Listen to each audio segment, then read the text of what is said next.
Post-match thoughts: Inter Miami 2, Nashville SC 1. After about 2 weeks ago losing to Nashville at home, and Miami having displayed one of their poorest first 45 minutes in that game, with the loss against Orlando, Phil Neville decided to tweak the system, coming out with this lineup against Nashville. This shows a 3-5-2, but it was really a 4-4-2 with Ian Frey playing in the midfield as he did in the last few minutes against the Orlando game. Ian Frey, who had always shown well since signing a homegrown contract for Inter Miami in previous seasons, but unfortunately had to succumb to 2 ACL injuries, was tasked in this match to connect the defense to the rest of the team. A role that recently Cremashi had played, and previously before getting injured, Jean Mota was responsible for this role. It was an interesting decision by Phil Neville because we had previously seen Frey play more as a center back. And with the 4-4-2, there was more reliance on wing play, and there were moments when we saw midfielders finally break lines with Robert Taylor driving at defenders, Coco Jean on the opposite side, and of course Negri on the left-hand side bombing up, leaving space at times for Nashville to exploit. Nashville, who would sit more,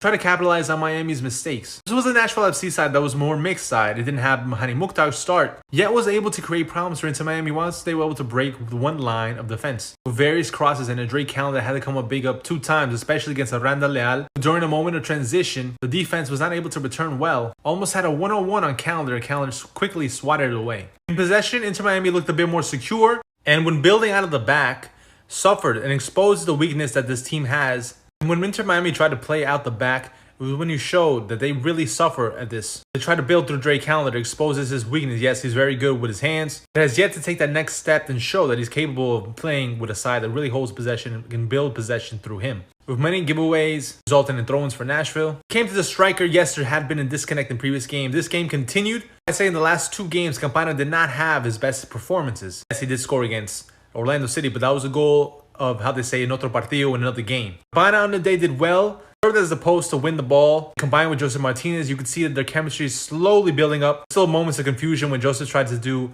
a quick 1-2 with Campana. Frustration is shown because it's not able to be met. Despite this, Inter Miami did not record their first shot till the 37th minute, which came by the way of Joseph Martinez. Second half, Inter Miami came out with a plan of sitting deeper back. Instead of themselves having as much possession, they would cede some to Nashville SC. Relying more on their transition play, which has been a staple in the team, especially since Phil Neville has gone here, paid dividends with Negri bombing up the left-hand side, combining with Robert Taylor with a through ball, and Negri chips it over the keeper, scores. Those were the little things that Inter Miami in previous game we had not seen. As we see Negri go up, either cross or shoot, Taylor turn and go at defenders was something that was much more needed. This is another way to open up defenses. Shortly after Inter Miami went ahead, Nashville went 3 changes. With some wing play on the right-hand side, got the best of Negri and crossed to Alex Muil, who would I believe his first touch scored a header, beating and anticipating DeAndre Yedlin on the cross. Mashi had come on for Ian Frey at the time, and a few moments after the goal, Negri was substituted out for McVeigh,